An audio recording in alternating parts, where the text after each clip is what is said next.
Thank you, everyone, and good afternoon. Good morning to those on the West Coast. Just wanted to give some quick introductions and some housekeeping currently, and then we will get into the program because we have a lot of information to cover. First of all, again, thank you for joining. I just want to let everyone know the purpose of today's training is to go over the scoring guidelines for model of care elements 1 and 2. We will have another training on Thursday at the same time, from 3 to 4:30 Eastern Time. Yes, the same time for elements 3 and 4. Again, that'll be on January the 31st, this coming Thursday from 3 to 4. But today's program is to cover elements 1 and 2 of the training. I want to let you know we will certainly make time for everyone to ask questions. So as we're going through the program, if you have questions, you can use the chat function in the WebEx, or we will stop after each of the elements and open up the phone lines, and you'll be given instructions, and you can use that time to ask the questions as well. I want to just give everybody a little bit of information about how to. We will post these slides on our SNPMOC.org website. Again, the website address is www.snpmoc.org. So snpmoc.org. Give us about 3 to 5 business days, and we will post the trainings on there, and you can find those as well on that thing. If you have questions around technical inquiries related to the model of care program plan requirements or regulation issues, please direct those to CMS directly, and there'll be at the end of the slides here, there are contact information about how to do that. The DPAP mailbox is dpap.lmi.org. And then in the subject, enter SNPMOC inquiry. So now I'm going to turn this over to Sandra Jones, who's going to get started with the trainings today. First, going over the objectives of this, and then the model of care elements. So Sandra, please feel free to take it away. Thank you, Brett. Before we get going, though, I want to introduce the rest of the panel, and that is Heather Kilborn from CMS and her team, Donna Williamson, and Natalie Albright. Joining me from NCQA, hopefully I'm not changing jobs, are Linda Uwumurogi and Avani Barusha from NCQA. And with that, we'll move forward. Okay, so today, again, we're going to talk about the objectives of the SNP program. We'll talk about a high-level overview of the MOC elements, how to score the MOC. We will provide the timeline for the project, offer some reminders, and in our packet today, we also have MOC 1 and 2 with examples. We'll stop at intervals, as Brett said, to talk about the question and answering. Heather and her team will go over how to submit via HPMS, and we will walk you through what you are going to submit and highlight the remaining trainings. At the end of the slides, there are contact information and resources. Next slide, please. So, next slide. The objectives of today's training, as most of you are aware, the objectives of the special needs plans includes ensuring compliance with the statutory requirements of the ACA, oversight for the provision of a robust MOC for all SNPs, and to review, monitor, and track approvals per the requirements. As you know, the ACA did establish a frequency for approval of 1 to 3 years. And we'll talk more about those as we go through. Next slide, please. So unless you are initial submission, these are not new to you. There are 4 MOC elements: the target population, which is a detailed description of your plan's target population, that is the general population and the most vulnerable.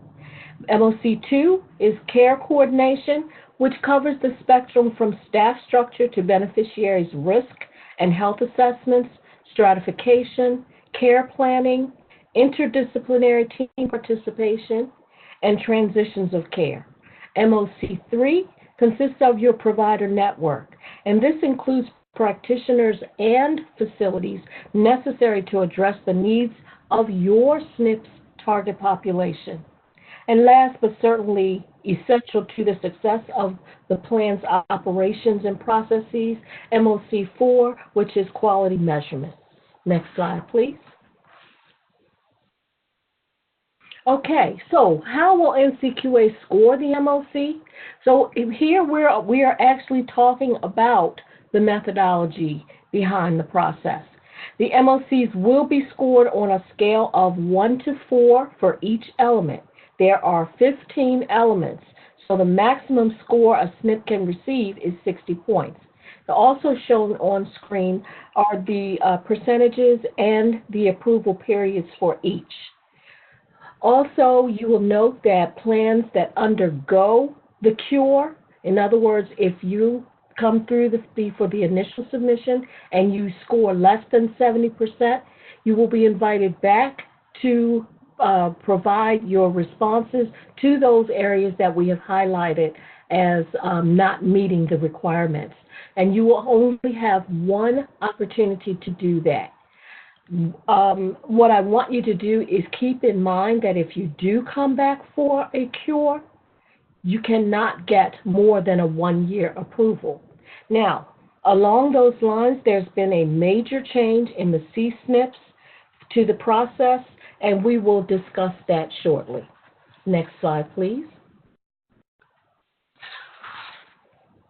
So here's the timeline that I promised you.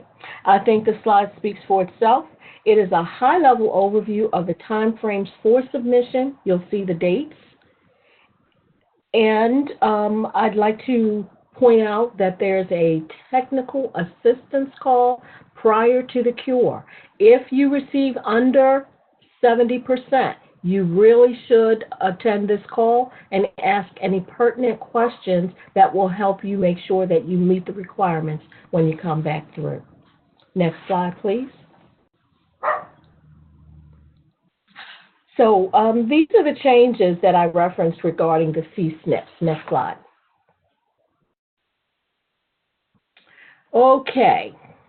As per the HPMS memo and as a result of the Bipartisan Budget Act of 2018, and I believe we used the BBA 2018, a modification to the requirements for CSNPs occurred. So beginning with the submissions for 2020 approvals, that is, anyone coming through in February with the approvals for the 2019 or the MOC for the 2019, approvals for 2020 there. All CSNPs are required to return annually, and this is to address results of plan goals. The objectives for this change is to determine whether the plan achieved its previous year goal as documented in your MOC, and the detail the action taken if the goals are not met. So we'll talk more about that when we actually get to the element that discusses that. So FYI, these goals are referenced in MOC 4B, and again, we will discuss this further during that part of the presentation. To recap, this change in requirements is applicable to CSNPs only. Therefore, it does not apply to DSNPs or iSNPs. One important thing to note is CSNPs will no longer be allowed to come through with revisions during the off cycle. So any substantive changes, you're really going to have to think long and hard about what you want to put in each year, because that's the only time you will be allowed to make changes. Next slide, please. Some additional reminders for this period.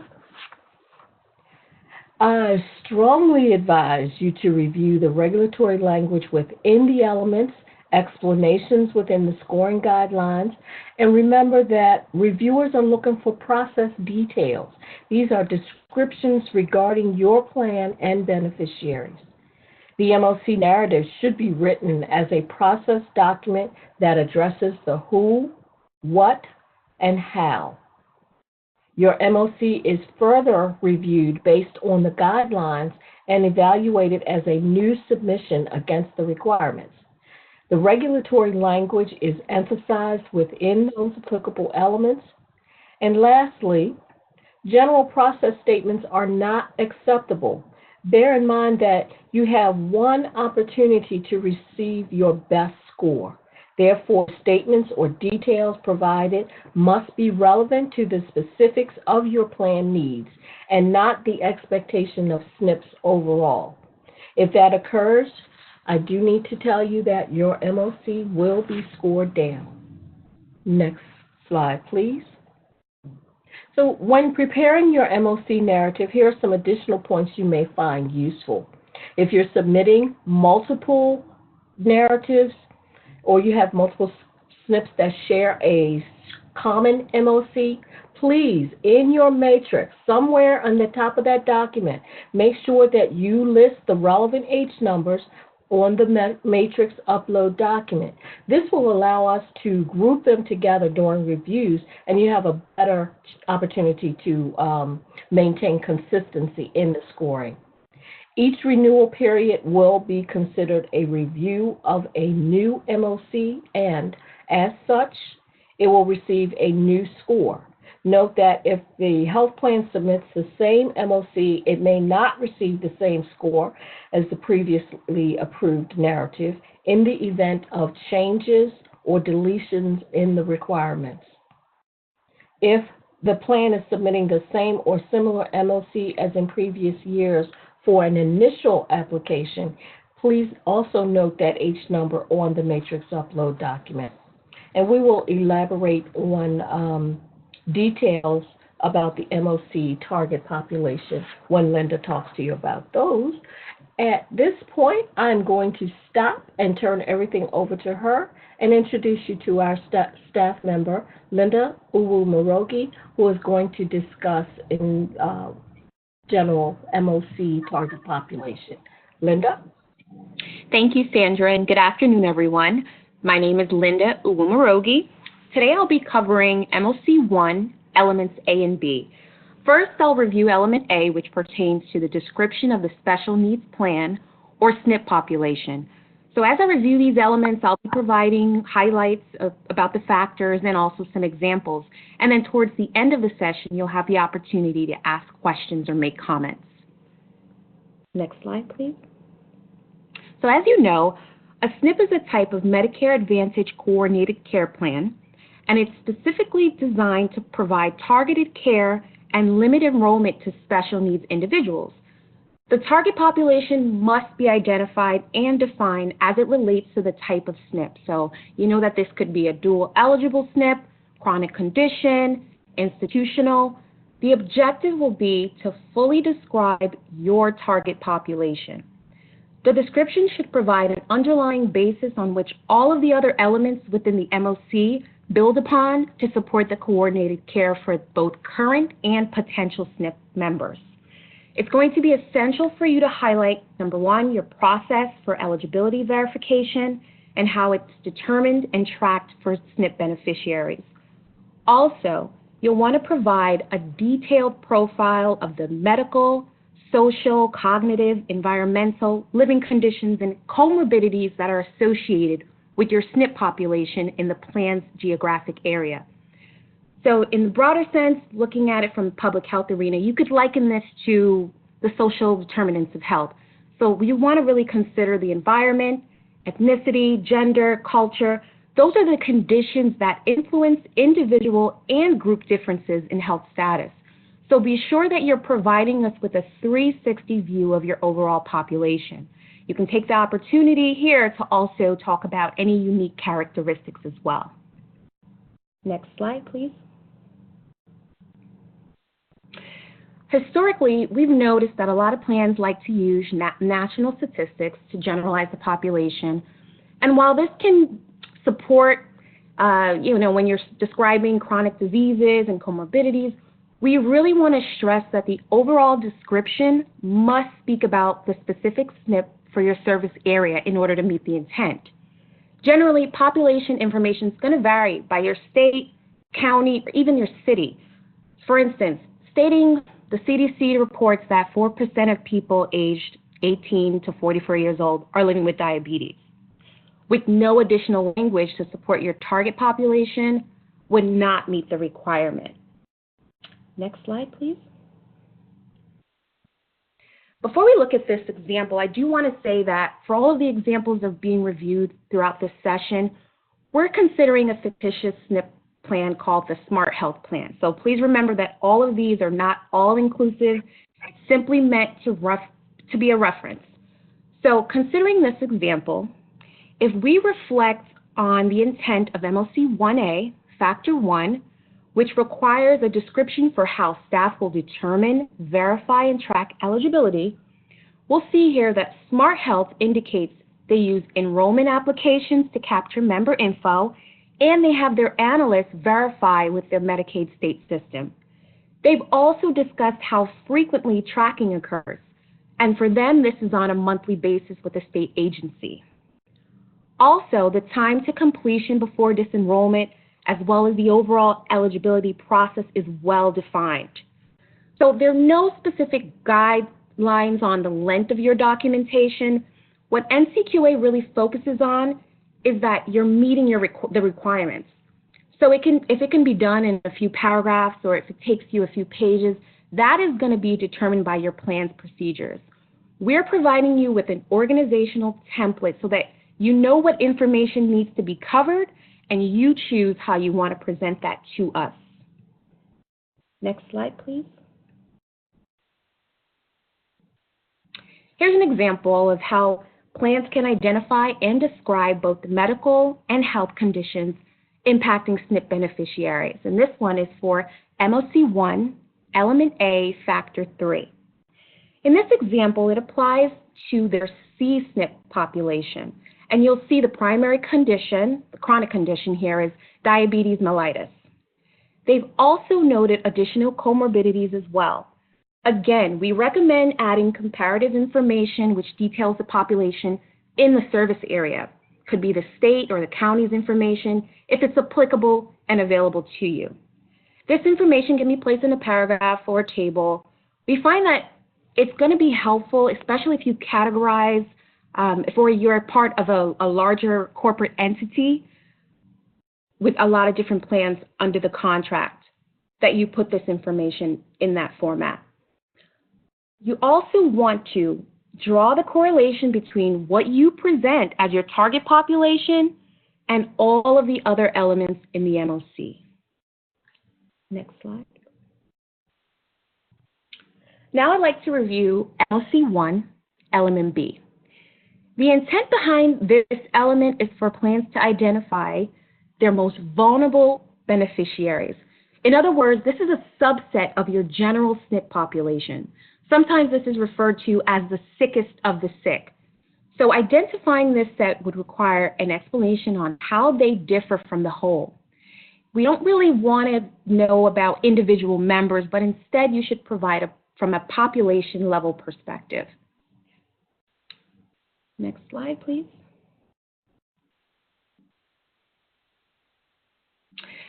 And because of these differences that you're going to highlight, the expectation here is that you have specialized services available which are tailored to these members within the subset.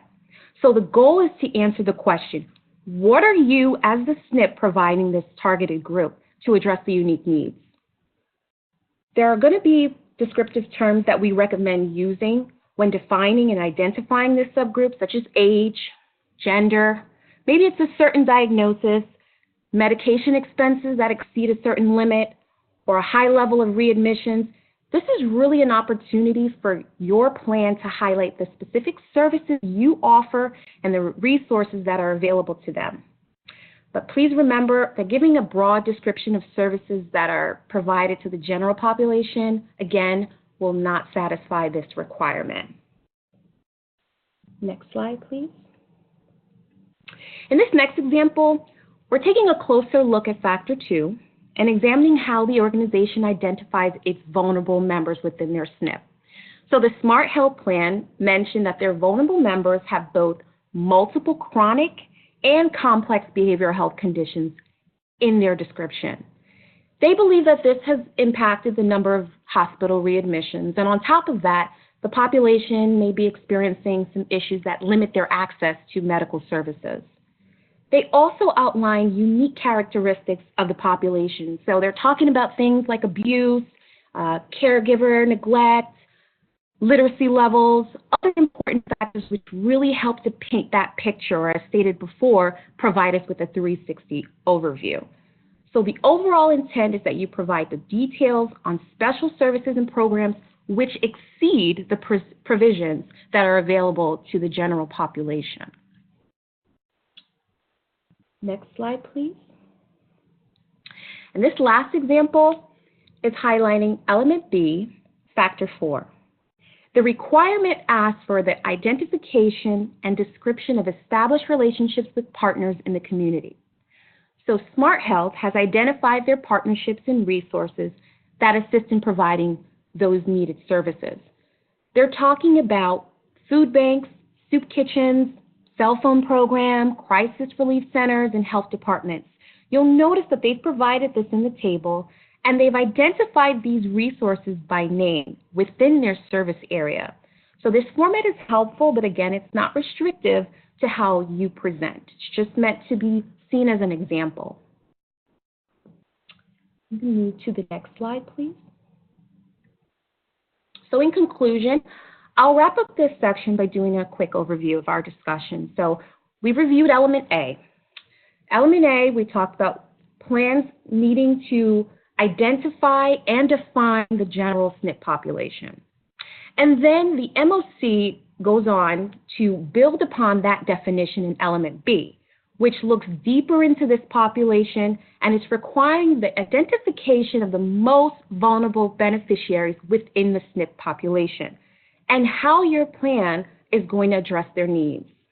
We also stress that if you're going to use national statistics, you must correlate them to your target population within the service area. I know that was very quick, and at this time, I'd like to open up the floor if you have any questions about MOC1, elements A and B.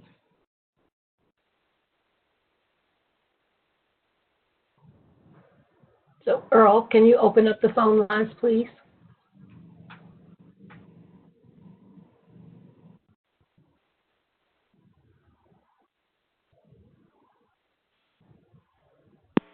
Hello, if you do have a live question, please use the raise your hand option, which will be on the lower right. At that time, we will see the hand raised. We will announce you and unmute you to ask your question.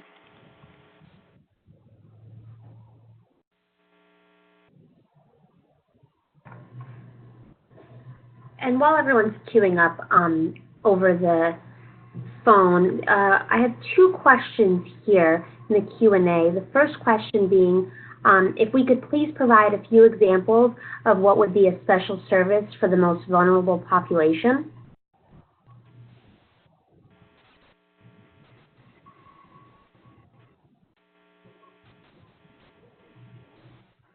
Thanks, Delia. I think that's what Linda did as we went through. So we're not prescriptive in what you offer to your general population. So when you think about special services, you really should consider those things that are outside of the box, that are not typically provided to members. So in this case, and I don't want to just pick anything out of the air, but perhaps you have a Benny who has some very, very special needs. And whatever medication or maybe it's some type of service that would not be ordinarily covered, but because of the special needs or vulnerability, those kinds of things are addressed. It would meet that. I hope that answers your question. Thank you, Sandra. And the second one is, if you already have an approved DSNP in place and you are starting a new iSNP, do you submit a separate MOC? Yes, you need an MOC for per SNP type. And those were all the questions in the chat and the Q&A. So Earl, if we have any hands raised, you can open up those lines. Okay, we do have a live question. It's Carol Greger. Carol, I'm unmuting your line now. Yes, good afternoon. Just wondering if these slides are available somewhere. Yes, Carol, thank you for the question. Just to let everyone know, typically within 1 week of the completion, we try to run through and do a quality check, and then it will be placed on the SNP MOC website, and that we will give you that address towards the end of the presentation. Thank you. You're quite welcome. There are no other live questions at this time. Okay, thank you, Earl. We will give you other opportunities to ask questions, so by all means, write them down, put them in the chat, and we'll get another opportunity to get back to questions and answers. So without further ado, I'm going to go through Care Coordination, MOC2. Next slide, please. So Element A addresses the staff structure, including administrative and clinical roles and responsibilities, and how the staff works to provide high-quality care for its members. Next slide, please. So for MOC2 Element A, the organization must define staff roles and responsibilities across all health plan functions. This includes personnel who have direct or indirect effect on SNP beneficiaries' care coordination. The description must differentiate staff that are employed or contracted, who perform administrative and clinical functions, or both. Furthermore, the MOC must describe who has staff oversight responsibilities to identify licensing and competencies relating to special populations being served. There must also be descriptions of job titles that correlate to the staff responsibilities. These staff must participate in initial and annual MOC training, and SNP must track documentation of completion as evidence if the training is not completed. So what actions will be taken by the organization? And lastly, an organization must have contingency plans. And these plans must define those specific situations to ensure continuity in staff and critical staff functions. Next slide, please. So on this example, this is for 2A Factor 3, you must absolutely include an organizational chart.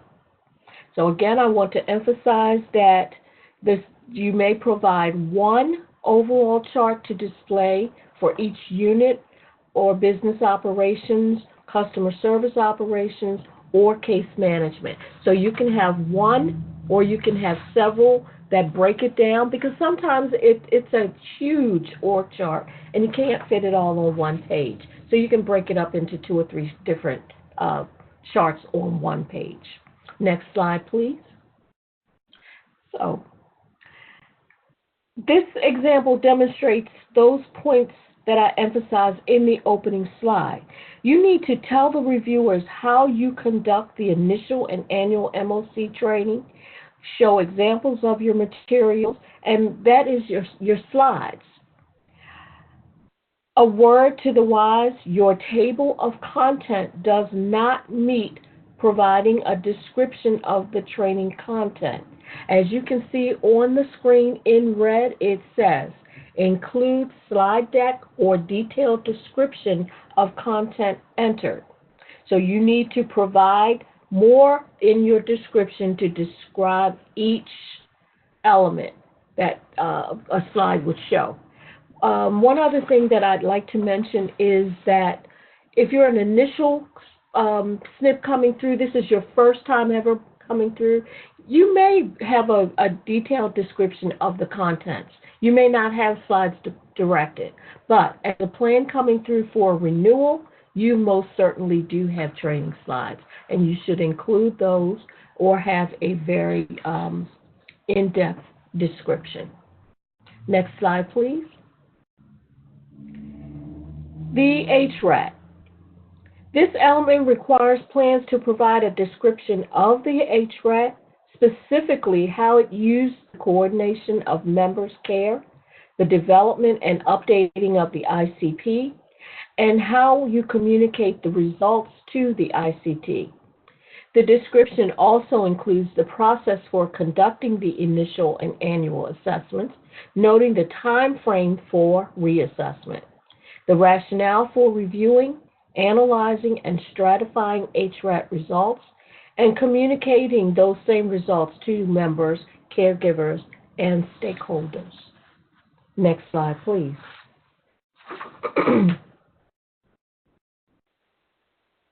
Okay. This element is not about the reporting requirements per se, but the content and use of the tool and the information derived from that data collection.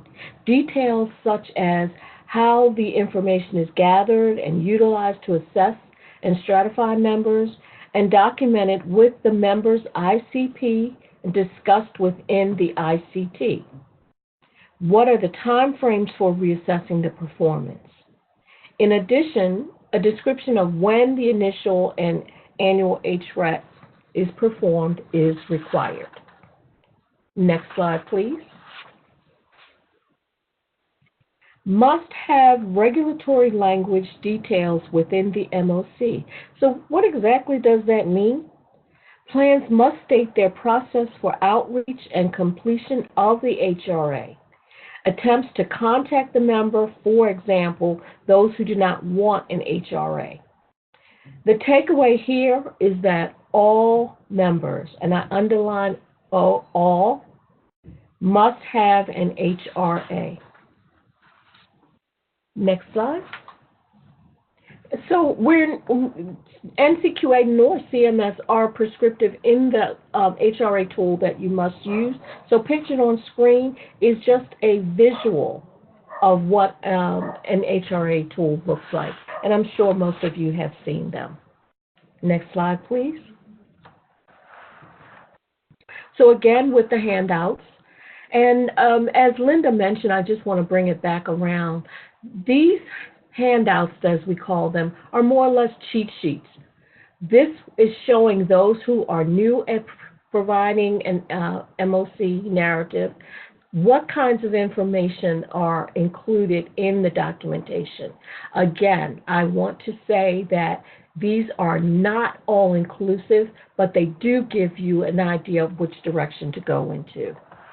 So our fictitious plan, Smart Health, prepped its narrative to address how the HRAT is developed, updated, and how pertinent information is shared with the ICT, the beneficiary and applicable caregivers, and stakeholders. And if you read through, that's exactly what you're going to see in this document.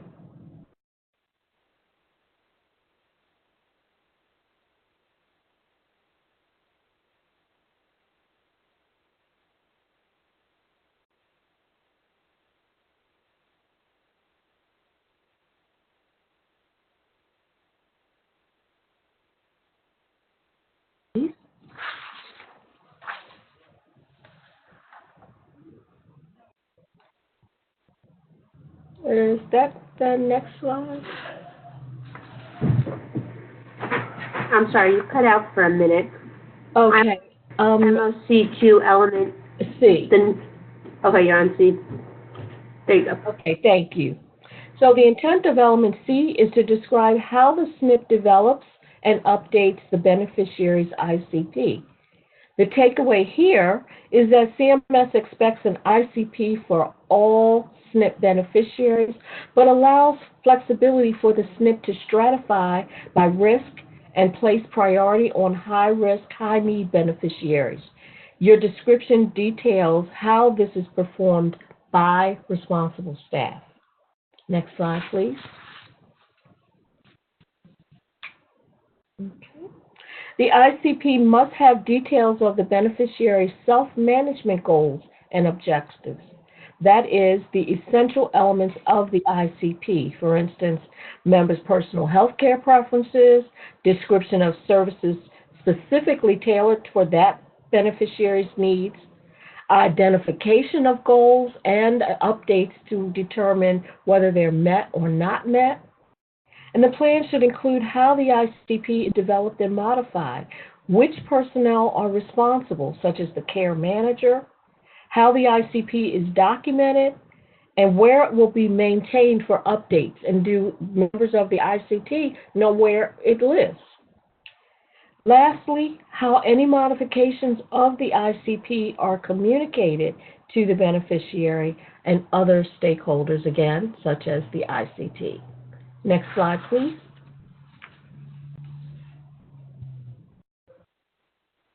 All members have an ICP created, pardon me, if they cannot be reached, etc. Your description must include provisions for members who are not immediately responsive, but nonetheless require care planning. So for those members, just like the HRAT, for those members who are non-responsive, you need to be creative in looking for the information that you need to develop an individual care plan. Next slide, please. In this example, the SNP writes about its process for developing the ICP, the staff roles and responsibilities, involvement of the beneficiary and any applicable caregivers, and the description is all about process, who does what and when. Next slide, please. In this example, the SNP describes its process for documenting components of the ICP, when it's updated and how, and finally they speak to where the information is maintained and how it is assessed. Next slide, please. So MOC 2, Element D, the ICT. The intent of this element is to describe the key components of the ICT. We also want to clarify that the ICT may meet virtually using various forms of communications or technology, and point out that face-to-face is not required. However, the description must detail the specifics, such as how the meeting occurs and the frequency for same. Next slide.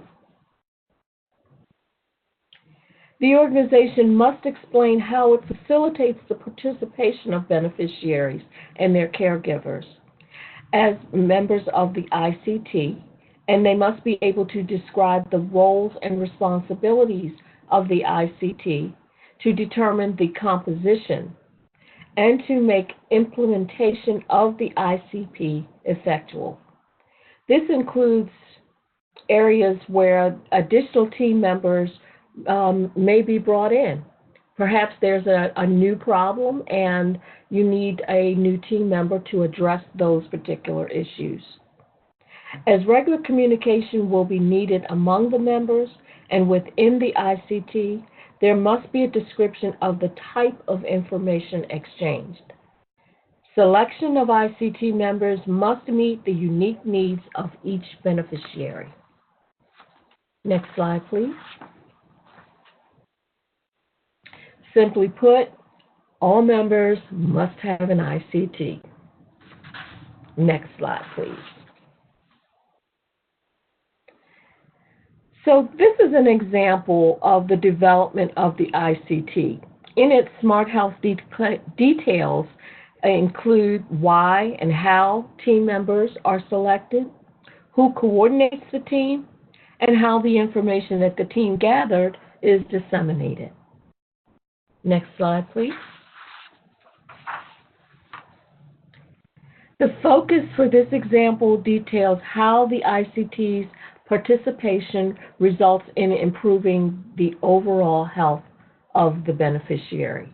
So it takes into consideration a number of things that are in the process of improving the health status. Next slide. For MOC 2E, the intent is to address transitions of care and personnel responsible for coordinating those transitions. Next slide. This element carries a lot of responsibilities in detailing the process of coordinating transitions. For instance, we need to know how is the transition identified, what steps are taken, who are the personnel responsible for coordination, is it a care manager, is it the primary care physician, does the responsibility change per SNP type, who ensures follow-up of services, such as scheduling appointments or providing needed resources. The organization must ensure that the elements of the beneficiary's individual care plan are transferred between healthcare settings. For a transition, the process must include the steps that take place, and this is important, before, during, and after a transition has occurred. You need to share beneficiary personal information, and the MOC must describe how beneficiaries or their caregivers will be educated about their condition. You need to describe the process to notify beneficiaries of their responsibility in maintaining that information that will support them through the transition. And if I could wrap this up into a takeaway, I'd say, how does the member or his caregiver know which staff serve as the person responsible for addressing their issues or concerns during a transition? Next slide, please. More regulations, as shown on the screen, and I think I've said it ad nauseum. All members must have an ICP. Next slide, please. This example provides a little more information about the staff responsible for transition and care. It talks about the skill set. Is it a nurse or an advanced practitioner? Does it utilize a care transition coach, such as the example here? And in this case, the care transition coach is a social worker, a licensed social worker. But again, it can be a nurse. Next slide, please. This details the process for how beneficiaries access their personal health information. This is so that it describes how the care plans are written to ensure the Benny or their caregivers' understanding of the information that they're transporting. It also shares contact information to submit those requests. In other words, it explains how or whom they are to contact in case they need the information. Perhaps they're going to another specialist and they want to carry the information with them. So it also promotes self-tracking and monitoring of the information and how to recognize reportable situations. Again, is there information that says if this occurs, please get a hold of, and the important person or contact person is placed in those brackets. Next slide, please. This example provides information on access to the most important person outside of the beneficiary, and that is the primary contact, and that's what we've been talking about all along. It describes how the beneficiary is informed regarding who that contact is, how they can be reached, and it also talks about a frequency for checking in, that is planned situations where they need to catch up, or unplanned or emergent situations. Next slide, please. So again, we went through these quickly, but if you will take the time to look at the examples, and at the end, we have what we like to call check-ins. So you can read through those, see the examples, see situations, see high-level instructions for what type of responses are required. So I'm going to stop here and ask Earl to open up the lines to see if there are any questions. And Delia, Okay. And we do have people waiting to ask you questions. So the first one will be from Danielle Rummels, Rummels. I'm unmuting you now. Okay. Hi, I was actually I joined late. My apologies. I was wondering, where do we find the slides? Okay. We are going to give you that address, but the slides will be available in about 3 to 5 business days. And since several people have asked, let's just stop and take a moment to give them that SNP MOC website address, please. That would be snpmoc.ncqa.org. Thank you. Next question, Earl. Okay, the next one is from Dawn Bankston. Dawn, I'm unmuting you now. Hi, Dawn. Hi, yes. I was wondering if we have already have a model of care for our DSNP plan, and we're planning on starting a FIDE plan, the fully integrated dual eligible. Do we have to submit a separate model of care for the FIDE plan? I'm going to defer to Heather. Is that correct? Heather? Yes. Can you all hear me? Yes.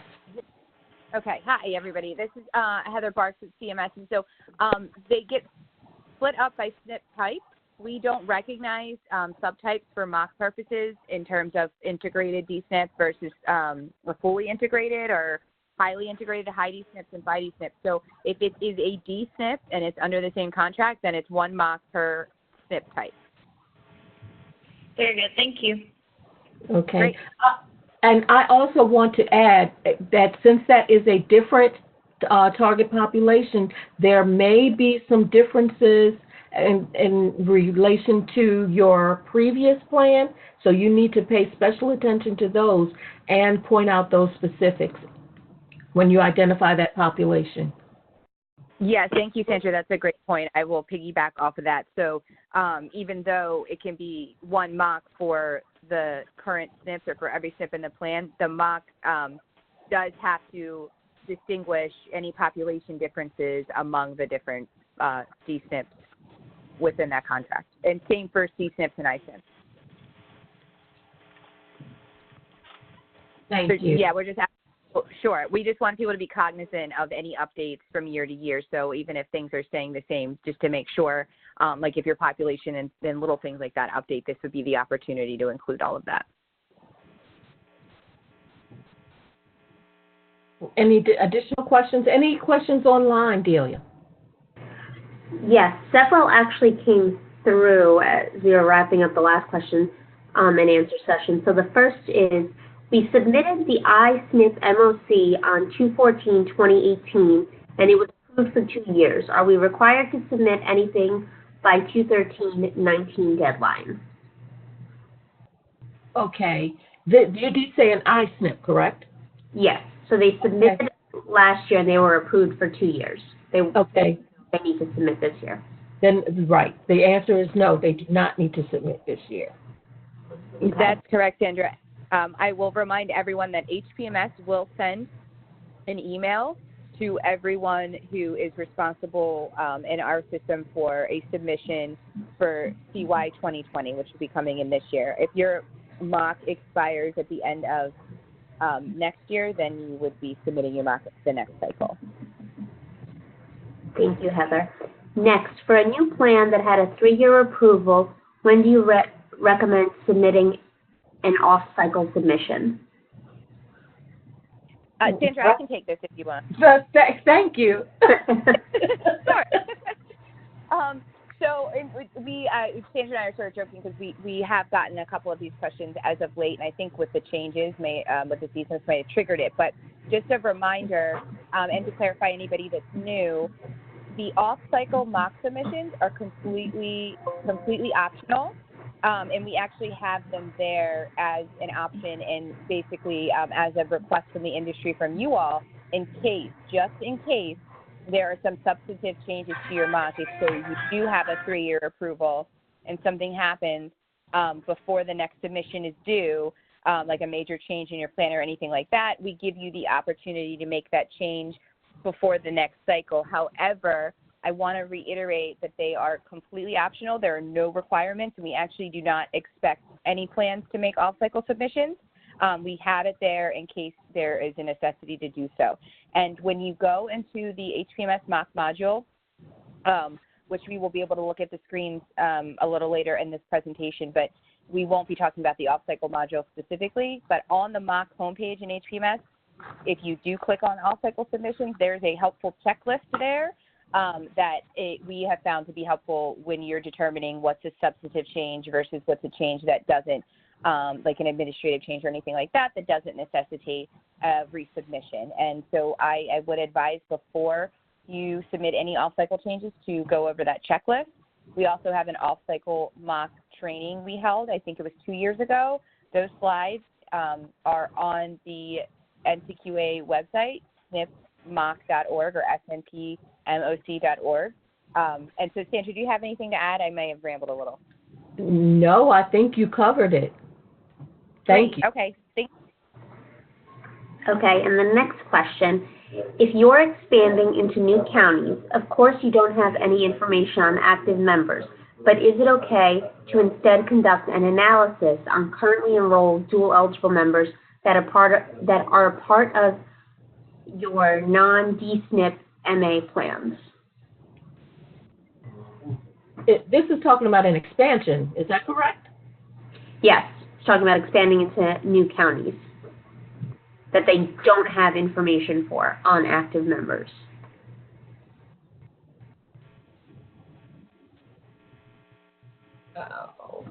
Hey, Sandra, this is Brett. So I would say for this, it sounds to me like I think what they're wondering about is the MOC1 and the target population. Mm-hmm. And so I think what they should be looking at, obviously they can look at if they're anticipating enrolling similar members as what they currently have, they could use that as a baseline and say, here are the types of members we anticipate enrolling. And obviously if they have some data about what the population looks like in that new service area, they should try to incorporate that to the best of their ability. Obviously we recognize that any, particularly SNP that has not actually started operations yet, won't have active members, and so the best they can do is sort of say, here is our target population, here's who we're trying to enroll, here's who we anticipate enrolling based on data in that service area. Right. If that's the question. If that's not the question, if the person can either add another one or raise their hand and we can do it through the phone. But if we have, hopefully we have resolved it. Okay, and the next one is regarding another whether or not we need to submit, but I think you answered that earlier, Heather, when you said that you would be sending out a letter. They were just asking if MOCs had already been approved for 2019 and 2020, would their submission be required for this year? But you answered that earlier, saying that you guys would be sending out a letter. Right.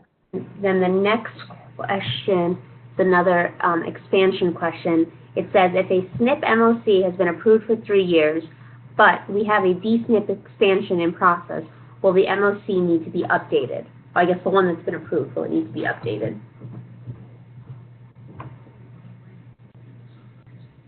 Brett, did you want to take that one too? I'm sorry, can you repeat that one? It cut out a little bit. Sorry, they said if a SNP MOC has been approved for 3 years, but we have a DSNP expansion in process, will the MOC need to be updated? So I think to summarize, you're asking if a service area expansion requires an off-cycle SNP application or SNP mock submission.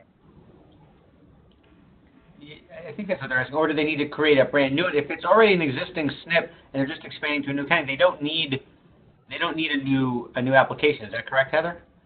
Yes, that's correct. So if your service area expansion gets approved, then you use the mock that you're currently using in your DSNP. That mock is now active and approved for the new service area. However, if there are substantive changes like to the target population, read the checklist, and it might require. So there's not a definitive answer, no, it definitely isn't going to require an off-cycle, but that also doesn't mean it does require an off-cycle submission. So if you're doing a service area expansion, the main changes, if any, would be the target population. And as Brett said earlier, if you're anticipating it, I would maybe even wait until you fully do have your service area expansion and then evaluate if you need to change and change your target population, and then check the checklist and submit an off-cycle. But on its face, a service area expansion doesn't necessarily mean an off-cycle submission is triggered. It just means that the mock you're currently using in your current service areas now extend to those expanded service areas as well. I hope that clarifies. I think so. Okay, and we still have several questions here in the Q&A, but it looks like we have some hands raised. I don't know if we want to switch back to that and then come back to these questions. What I'd like to do is to let Heather and her group get through their part, and then we can address whatever questions we have towards the end, and we can put those in an FAQ on the website if we don't get to all of them. So write your question in, and we will try to get through it at the end. Okay, thank you, and I'll move to the next slide. Okay, and with that, I would like to introduce Heather Barks from CMS, who will walk you through how to upload via HPMS. Heather? Thank you, Sandra. And so, hi, everybody. Thank you also for, sticking with us through the training, and we hope to have you back on Thursday for parts 3 and 4. This will be an overview of how to submit and upload your mock into HPMS. So if we could go to the next slide. Hopefully everybody has HPMS access. If you are not positive if you have the correct people on your staff having correct access, I highly suggest working on that sooner rather than later, so that as the deadline approaches, you have everything in order. And so I would check with HPMS, and I would also double check in HPMS to make sure that the compliance officers and all of the contacts under your contract are all current, because as I mentioned, HPMS will send the emails out letting everyone know if a mock is, they already have one out, but you get those emails saying if a mock is due. You also will get the submission confirmations, and your approval or not approval and need a cure emails will all go to the contacts on that contact list. So I would just suggest that they verify that everything is current, and so nothing goes to the wrong person or ends up in a junk mailbox. Okay, so anyway, moving on. This is the contract management tab in HPMS. So this is what you'll see on the home page. You'll go up to the left, and you'll see contract management, and as the screenshot shows, the second row down says model of care. So you would just click on the model of care, and that's how you'd access the model of care module in HPMS.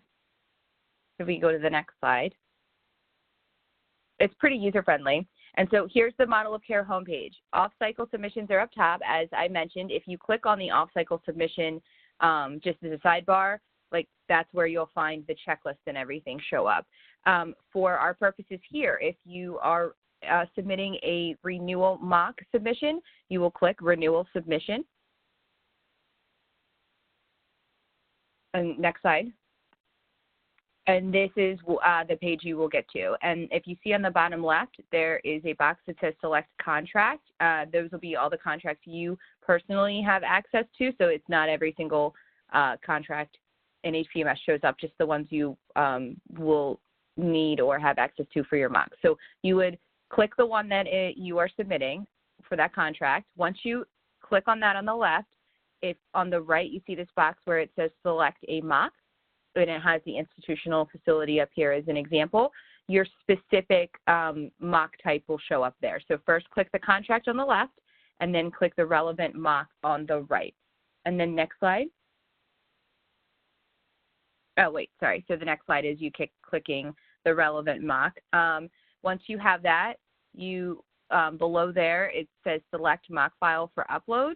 This is where you would upload the matrix. So you would browse your files, hit upload, and then we have the confirmation page. No, you're okay. You can go forward. There we go. Okay, so now this is once you've uploaded your mock matrix in a zip file, this is the renewal submission confirmation page. It says you've been uploaded. This file has been successfully uploaded. Please make sure that it says that, but this is not the end of the road. You have to click this box at the bottom that says I attest that I'm ready to submit, and you have to hit submit again.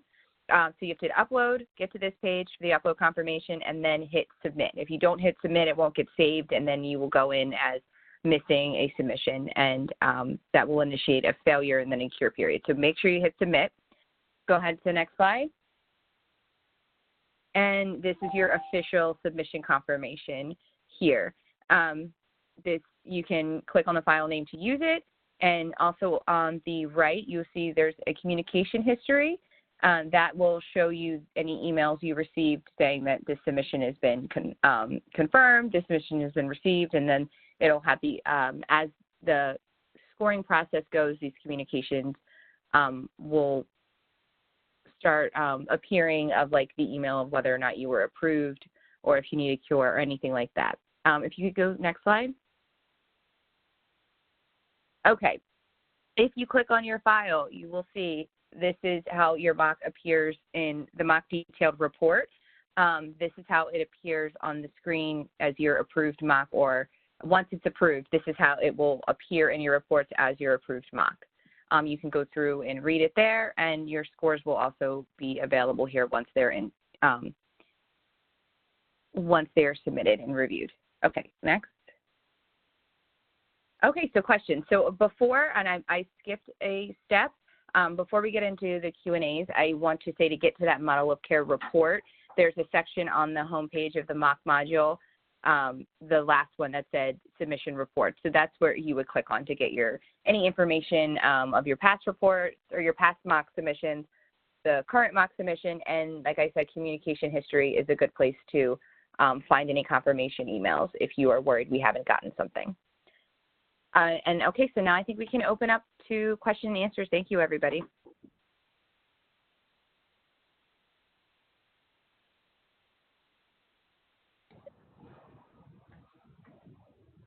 Are there any questions on Heather's portion of the presentation?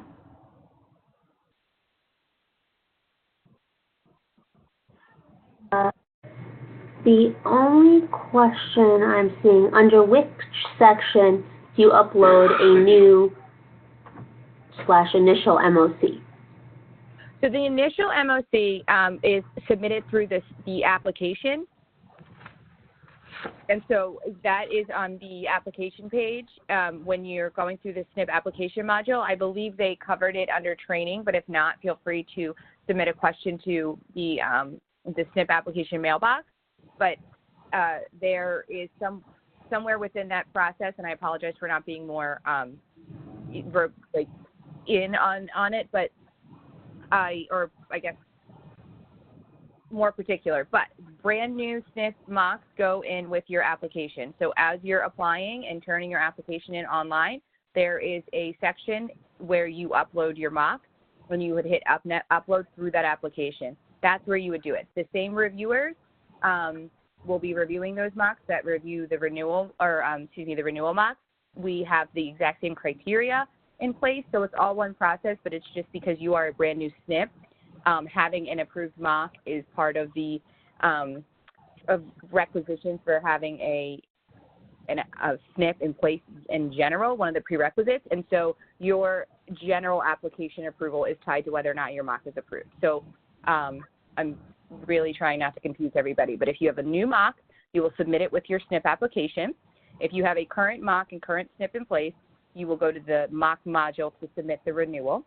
And if you have an off-cycle mock, you will also go to the mock module. And so you should only be turning in a mock through the SNP application the one time for the initial, and then every other year after that, you will be doing your submissions to the module. Thank you. Okay. Okay. To save time, I'm going to move on to Avni's piece and then hopefully save time for questions. So at this time, I'd like to turn it over to Avni Barucha, who is going to talk to you about how do you submit, what goes into HPMS when. Avni? Thank you, Sandra. Good afternoon, everyone. My name is Avni Barucha, and I'll be going over the initial and cure submissions. We know that many of you already know how to submit, but for those of you who are coming in for the first time, this will detail the submission instructions. Next slide. So as noted earlier during training, the initial submissions are due on February 13th through HPMS. You must submit 2 different documents, the model of care narrative and the matrix, and we do need both of these documents, not just one without the other. So please make sure that you upload both of them into HPMS. We also wanted to point out that any other documents outside of the model of care are not going to be accepted, but you can include supporting documentation at the end of your model of care as an appendix. Additionally, if you are going to be bookmarking or embedding links within your documentation, please be sure to double check that these links are functioning properly. If the survey team is unable to open any links, then you will be scored low for that particular element, so please make sure to double check or test out the links before submitting. Next slide, please. So now I'll be talking about technical assistance for the plans that are coming back for the cure. The cure, again, is only for plans that scored below 70% on their initial submission. Plans coming in for the cure must resubmit both the model of care narrative and the matrix back into HPMS in red line changes, which does not mean tracked changes. You must strike out text that is no longer applicable and replace it with new text in red colored font. Plans must also address all factors that were marked down and should resubmit both the model of care narrative and the matrix by the date and time that was provided earlier. And just as a reminder again, please make sure that you are referencing any appendices and that you are double checking that the links within your documentation are functioning properly. Next slide. And now I'm going to hand it back over to Sandra, who will provide a quick recap of today's training session. Sandra? Thank you, Avni. And I'm going to switch things up. These are the slides that I was referring to as cheat sheets. Next slide, Delia. So rather than go through them, I'm going to reference them. And when you see the do and the don't, please pay special attention. Basically, it's a high-level overview of the requirements and what the surveyor or reviewers are looking for. So take the time to go back through them. They do not replace the scoring guidelines. However, it's an easy place for you to go back and use as a reference document.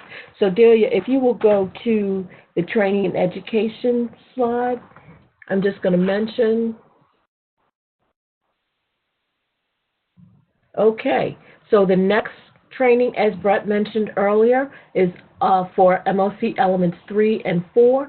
That will be on Thursday between 3 and 4:30. And again, please note the technical assistance call just in case you do need to return. If you receive a score of 70 or above for the first round, you do not return. You do not have to come back and sit during that call. So the next slide, please. Okay, these are the resources that I mentioned. The training and recordings, which is the last entry on this slide, can be found again at the www.snpmoc.org. Give us at least 3 to 5 business days.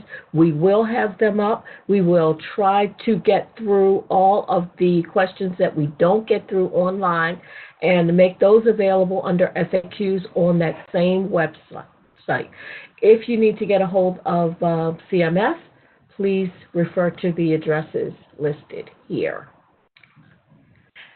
And I'm going to stop talking and let's see how many of your questions we can get through. So Earl, one last time, if you will open up the lines for us. Okay, and if you do have a live question that you wish to ask, please use the raise your hand function, which is on the lower right-hand side. And then as soon as I see that, I will call on you and unmute your line so you may ask your question.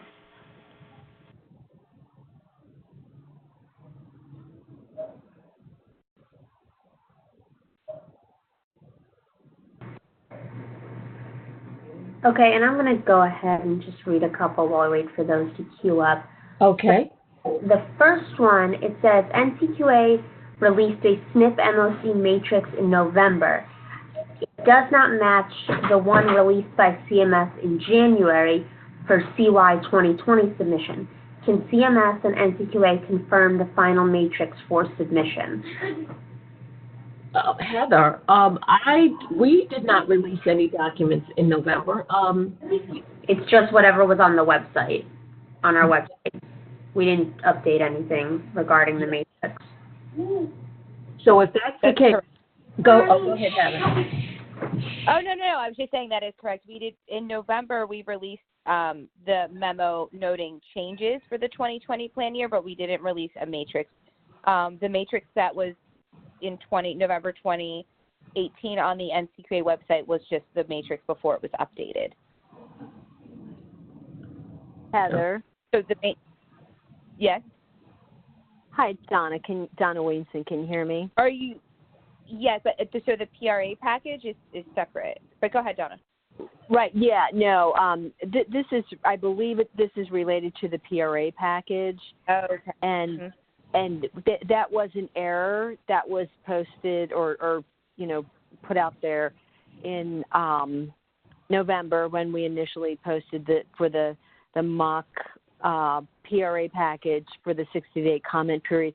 But we ended up in early December. Someone brought that to our attention, so we really appreciate that. And what we did was we reposted, and I believe it was attachment B.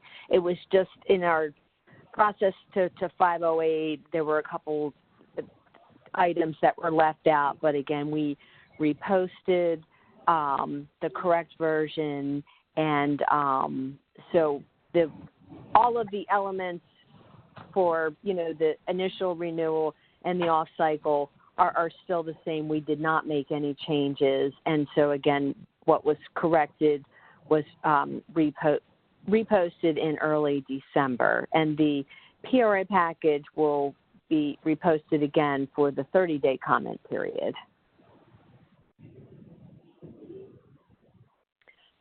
Thanks. So I hope that answers the question. Again, it was just an error with the PRA posting, but it's been corrected and there are no changes to the elements.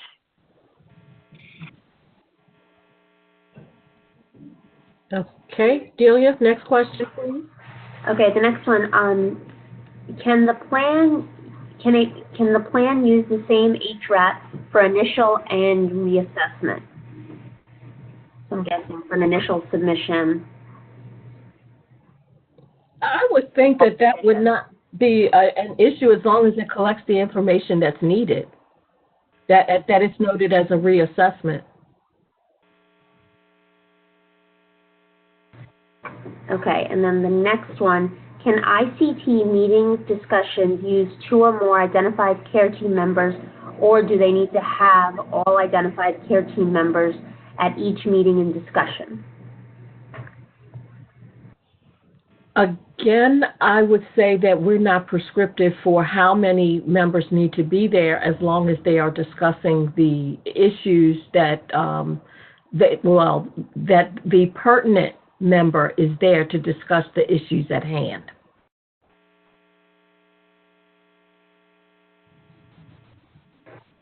Okay. Then MOC 1B Factor 4, some plans have to offer services to all but MVB. But to all but MVB, use them more. Would that work? Wait a minute. Which element is this? And I'm not sure what. MOC 1B factor 4, and I'm not sure what Okay. NB is either.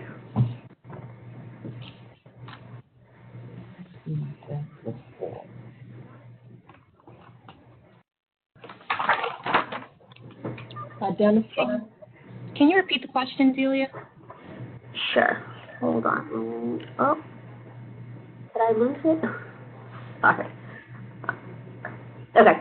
MOC 1B factor 4. Some plans have to offer services to all but MVB. You have to offer services to all, but most vulnerable more. beneficiaries. Thank you. Yes. That's what I'm thinking, the MB. Okay, but most vulnerable, yes, then, yeah, that makes sense. Use them more. Would that work? Okay, first of all, MOC 1B factor 4 is establishing relationships with community partners. So I guess what they're saying, if the most vulnerable have to use a service more than everybody else, could they just? Am I getting that question right? That they're using it more than the average, the general population. What the question is. Is that okay? As well, again, we're not prescriptive in defining who their most vulnerable beneficiaries are, but if that's the criteria that they would use in order to make that decision, I would say I don't see anything wrong with it. They have the rationale for why someone is considered more vulnerable than others.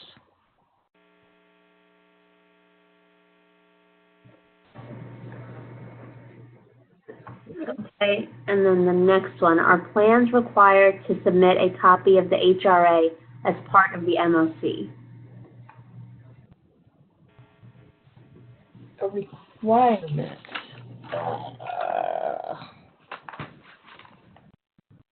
What is the question? Are they required to submit a copy of their HRA? Oh, I don't.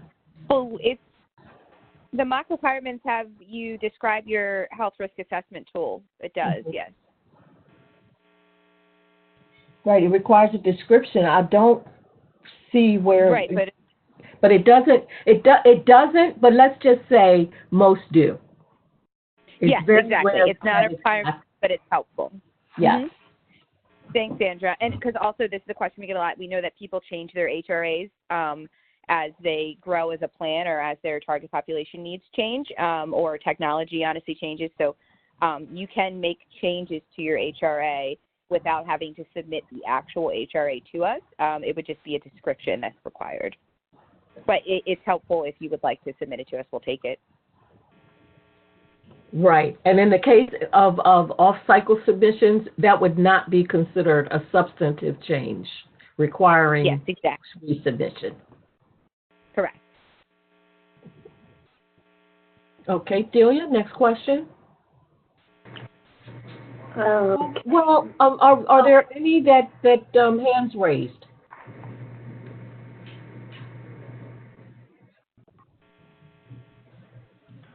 Hi.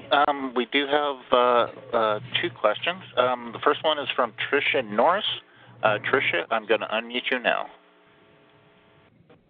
Thank you very much. Just a clarification on the expectations of the HRA tool in the mock. I know we don't have to submit it separately anymore, but you showed the picture, and then you've kind of talked around the issue of do you want screenshots of the HRA tool within the mock? Okay, that would be similar to the answer that we gave. It's not a requirement. That there is what's required is the description of the tool and the process. I can say that as we showed you the visual, there are just about most of the submissions include either a slide or what do you call it, a photocopy of an HRA or part of an HRA. So again, it's not required. However, if it's helpful in adding to your description, then yes, you can put it in, but it's not required.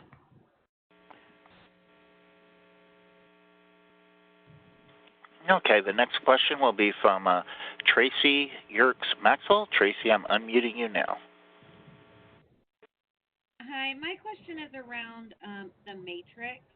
When you said at the beginning of the presentation that for like mock, say we have a DM on 3 different contracts, in 3 different parts of the country, should I just create a line on that matrix document to call out those 3 different contract numbers?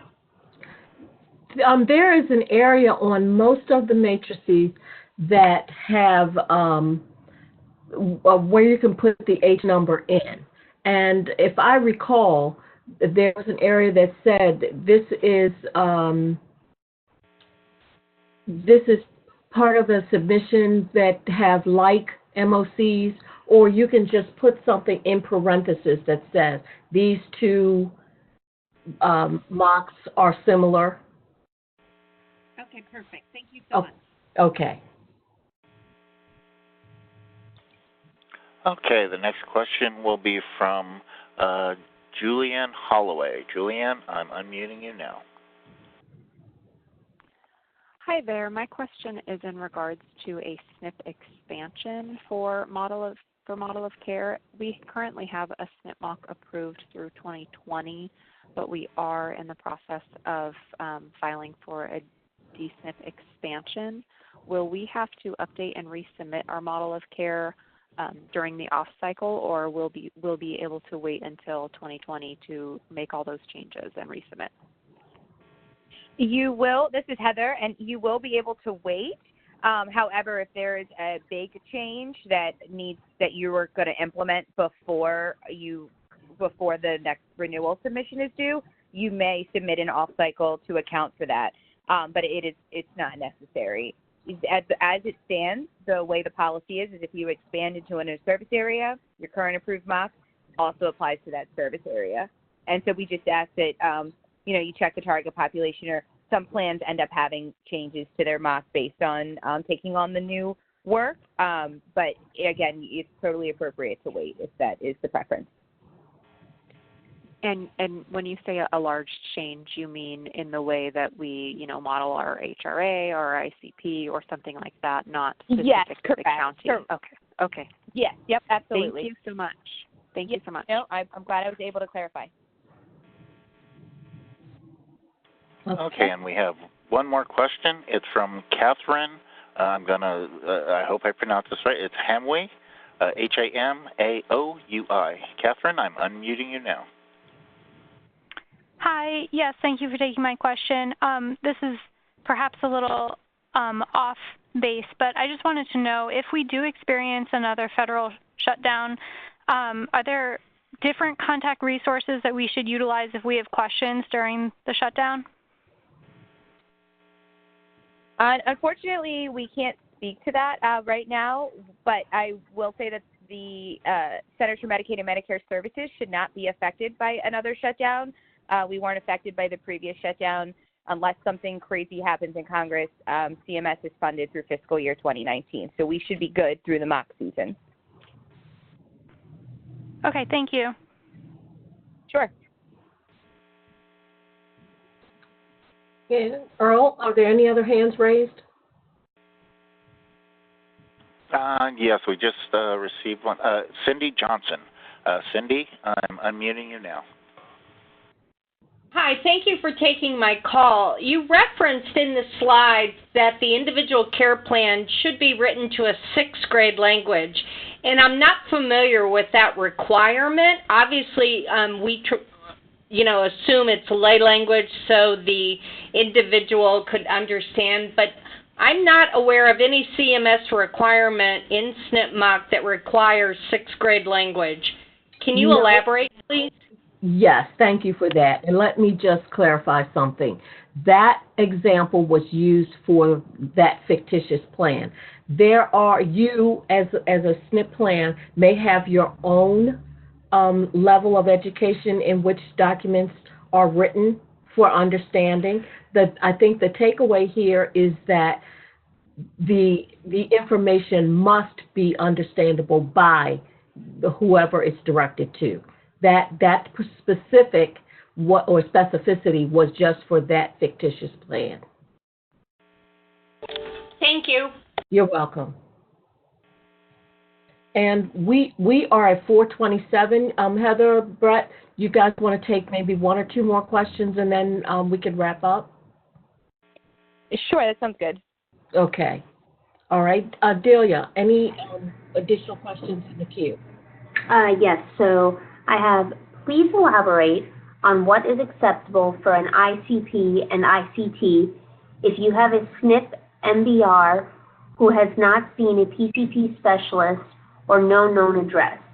If the claims info is minimal and not up to date, what documentation would be acceptable? Okay. Let me just say this is going to address those members who are unreachable or not responsive. So in the requirement, it says that all must have an ICT or an ICP. You can only use that information in which you have access to. So I guess you're going to have to get creative in how you will reach those unresponsive or unreachable members.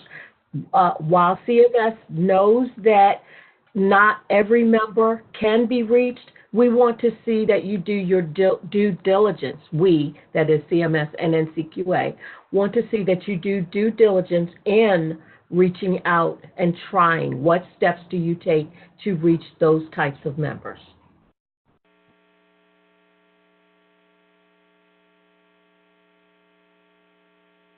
Okay, Delia, next question. Okay, hold on one second. Can we call ICTs formal?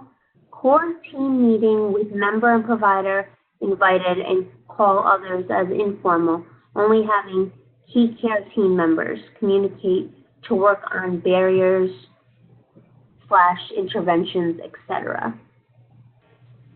Okay. I think the question they're asking here is, I guess you can call it whatever you want. We're not that prescriptive. Basically, what you're doing is describing your process for how these meetings are held. So I would include that in my description.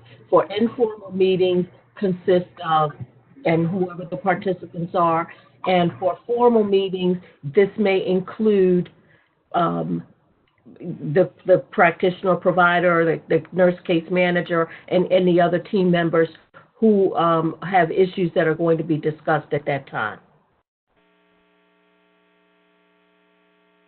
Okay?